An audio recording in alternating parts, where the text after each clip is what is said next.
اور اچھا اس کے بعد بھی انہوں نے جیسے کہتے ہیں بھائی چیلنج کرنا اپنے سماج کے جو بنے بنائے تصورات ہیں مسلمات ہیں ان کو کیسے چیلنج کیا تھا. ان کا جو دوسرا ناول آیا ہے وہ صفر کی توہین ہے. موٹے طور پہ دیکھیے ادب کا ویسے کوئی مطلب میں نہیں سمجھتا ہوں کہ ایک موضوع کوئی جس کو ہم نشاندہی کر سکے, لیکن موٹے طور پہ کہا جا سکتا ہے کہ صفر کی توہین انہوں نے الحاد کے موضوع پہ, اس کا پہلا جو پروٹاگنسٹ ہے اس کا نام ہی بابو راؤ ناستک ہے اور وہ اس نے اپنے نام کو بدلا ہے, ناستک اپنے نام کا جوڑا ہے اس نے. تو انہوں نے الحاد کے موضوع پہ جو ہمارے معاشرے میں خاص طور سے ہندوستان پاکستان کے معاشرے میں جس طرح سے مذہبی جبر, مذہب کا جبر جو ہے ان ذہنوں پر ہوتا ہے جو آزادانہ سوچنے کی کوشش کرتے ہیں اور ان سے کچھ تھوڑا سا انحراف کرنے کی کوشش کرتے ہیں, زندگی کو خود سمجھنے اور دیکھنے کی قوت پیدا کرنے کی کوشش کرتے ہیں, اور کس طرح سے مذہبی اسٹیبلشمنٹ جو ہے انکلوڈنگ اس میں اسٹیبلشمنٹ میں ہمارا گھر معاشرہ بھی ہوتا ہے, ہمارا گھر بھی ہوتا ہے, وہ کس طرح سے وہ اس کے اوپر میں جبر کرتا ہے, ظلم کرتا ہے. اس کو لکھا ہے صفر کی توہین پہ. سب میں پھر وہی عرض کرنا چاہ رہا تھا کہ ایک اچانک LGBTQ جیسے موضوع سے آپ نے بالکل ایک بہت لمبی جسٹ لگائی اور وہ الحاد کے موضوع پہ آ گیا. اب ظاہر ہے کہ ان کا کوئی تعلق نہیں ہے. عموماً ایسا ہوتا ہے کہ مصنفین جو ہیں کوئی ایک موضوع ہوتا ہے کہ تھوڑا سا چاہتے ہیں کہ بھئی اس کو ہم اور کچھ اس پہ بات کرتے. آپ نے بالکل ہی دوسرا موضوع اور پھر یہ بھی خیال کہ بھئی یہ بھی اتنا ہی جیسے کہہ سکتے کہ حساس سماج کے سامنے اس کو لے کر کے آنا یہ بھی ایک بہت بڑا چیلنج ہے. تو یہ دوسرا چیلنج آپ نے جب ایکسیپٹ کر رہے تھے اپنے لیے تو کیسا آپ کو محسوس ہو رہا تھا, کیسے آپ نے اس کا جواب بھی وہی ہے جو میں نے پہلے ہی کہہ دیا تھا کہ میں یقین رکھتا ہوں کہ اگر آپ جو لکھ رہے ہیں اگر کسی کو کوئی فرق نہیں پڑتا, وہ جہاں تھا پہلے آپ کا ناول پڑھنے سے پہلے اگر وہ وہیں ہیں تو آپ کا ناول بیکار ہے. اسے پہلو بدلنا چاہیے, اس کو برے خواب آنے چاہیے, بے چین ہونا چاہیے. وہ اچھا بے چین کرنے کے لیے آپ کو ناول نہیں لکھنا ہے, آپ کو تو اپنی بات کر دینی ہے. ایک اور بات میں کہنا چاہ رہا ہوں کہ آپ نے کہا صفر کی توہین الحاد پر ہے. مجھے اعتراض ہے, اگرچہ اس میں کردار ملحد بھی ہیں جسے ہم ایتھسٹ کہتے ہیں, میں نے ایتھسٹ یوز کیا ہے, ملحد تھوڑا سا تضحیک آمیز ہے. ملحد ایتھسٹ, ہاں. تو بہرحال میں ایک بات اور بھی بتاتا ہوں ذکیہ صاحبہ, میں اشرافیہ کی زبان پر بہت زیادہ یقین نہیں رکھتا. میں معاصر زبان کو اس کا استعمال کرتا ہوں اور معاصر ادب لکھتا ہوں. تو ایک چیز یہ کہ ملحد ہو, ایگنوسٹک ہو یا وہ مذہبی کیوں نہ ہو, وہ سارے کردار ہیں خورشید بھائی صفر کی توہین میں. میرا مسئلہ نہ الحاد ہے نہ LGBTQ ہے, میرا مسئلہ انسان ہے. انسان کے کتنے رنگ ہیں, انسان اپنے وجود کے اندر کتنی بار بکھرتا ہے, کتنی بار آئیڈینٹی. یہ خالد جاوید نے لکھا کہ صفر کی توہین آئی اینڈ یو کا مسئلہ ہے, جی یہ الحاد کا مسئلہ نہیں ہے. دوسری چیز یہ کہ انسان دیکھیں, میں پہلے ہی کہہ چکا ہوں, لکھ بھی چکا ہوں اپنے ایڈیٹوریل میں کہ ادیب کا مسئلہ زندگی نہیں ہے, ادیب کا مسئلہ انسان ہے. انسان جو پورے تاریخی دور میں سب سے زیادہ پیچیدہ مخلوق ہے. دیکھیے آل احمد سرور یاد آ گئے. میرے خیال میں یہ ایک ایسا جملہ ہے جس پہ تھوڑی سی داد چاہتے ہیں ملنی چاہیے ان کو. انہوں نے ایک بہت اس کو جیسے ادب کو کس طرح سے زندگی اور فرد کے بیچ میں ایک فرق اور امتیاز قائم کرنا چاہیے. ایک چھوٹی سی بات کہہ کر چپ ہو جاؤں گا. آل احمد سرور نے ایک بار لکھا کہ سر کہ آئس برگ, ابھی کچھ عرصہ پہلے تک آئس برگ کی تعریف کیا تھی, آئس برگ کا ہم اندازہ کیسے لگاتے تھے, تو وہ سمندر کی سطح سے ہم آئس برگ کا اندازہ لگاتے تھے. پھر بعد میں جو تحقیقات ہوئی وہ پتہ چلا کہ 3/4 تو سمندر کے اندر ہے. جی انسان بھی آئس برگ کی طرح تھا پہلے, یعنی کہ جو افسانے میں فکشن میں انسان کو تو اس اثر نے ڈھونڈا ہے 3/4 نیچے اندر وجود کے اندر, اس کی کھائیوں کے اندر, اس کی ذلت کے اندر, اس کی محرومیوں کے اندر. بہت شکریہ. تو میں معاف کیجیے گا، اشر نجمی صاحب سے میں اور بہت ساری باتیں کرنا چاہتا تھا، میرے ساتھ میں تھوڑا سا ٹائم مینیج نہیں کر پایا. پہلے دو ہمارے جو اسپیکرز تھے ان سے میں نے زیادہ لمبی گفتگو کر لی، نتیجہ یہ کہ دوسرا راؤنڈ بھی گفتگو کا نہیں ہو پائے گا. میں چاہ رہا تھا کہ کچھ اور باتیں بھی جو اس کے بعد بھی اور ہونی چاہیے تھی، لیکن بار بار منتظمین کی طرف سے مجھے وہ ریمائنڈ کیا جا رہا ہے. ایک تھوڑا سا 10-15 منٹ جو ہے وہ ہمارے سامعین کے لیے بھی ہوتا ہے، تو میں چاہتا ہوں کہ بھئی سامعین اگر کوئی سوال کریں یا کوئی بہت تاثر، میں فرحت احساس صاحب بیٹھے ہیں، ہمارے اتنے سینئر شاعر ہیں، اگر فرض کیجئے میں چاہتا ہوں کہ اگر آپ کچھ اتنی دیر سے آپ نے گفتگو سنی ہے، کچھ تاثر یا کوئی سوال کر لیں تو کیا کہنے ہے نا، مگر آپ ایک آدھ دو جملے تاثر کے بھی کہہ دیں تو پھر بڑی بات ہوگی ہمارے لیے. جی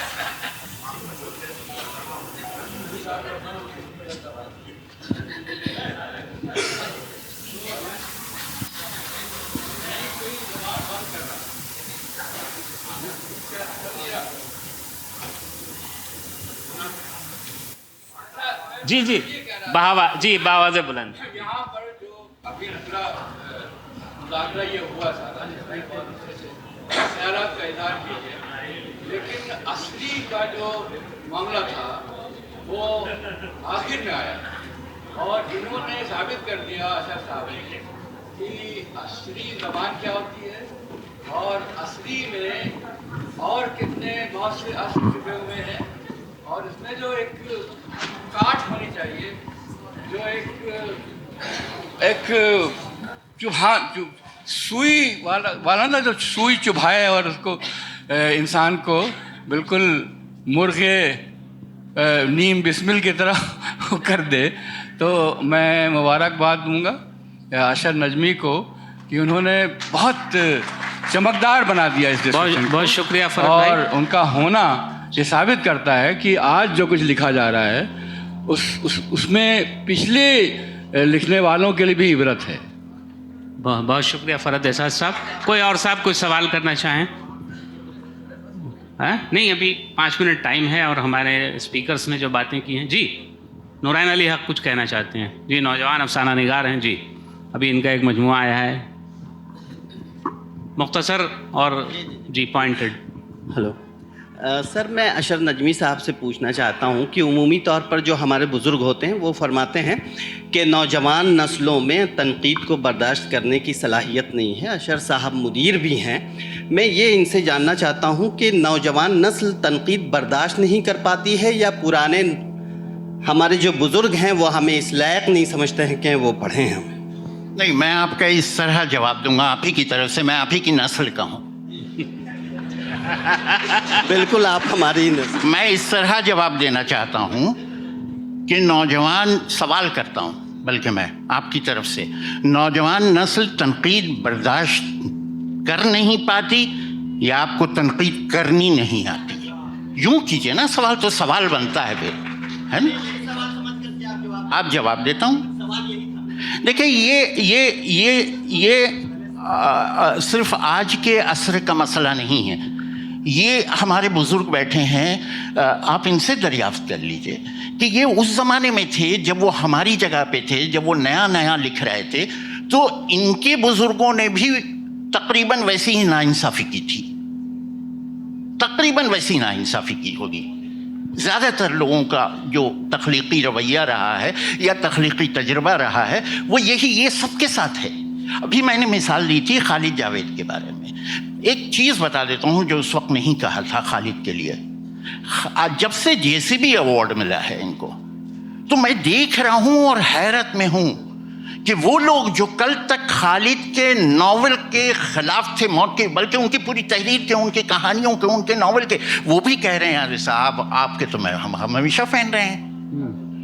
ارے خالد بدلا نہیں ہے، خالد پہلے جیسا لکھ رہا تھا ویسی اب بھی لکھ رہا ہے.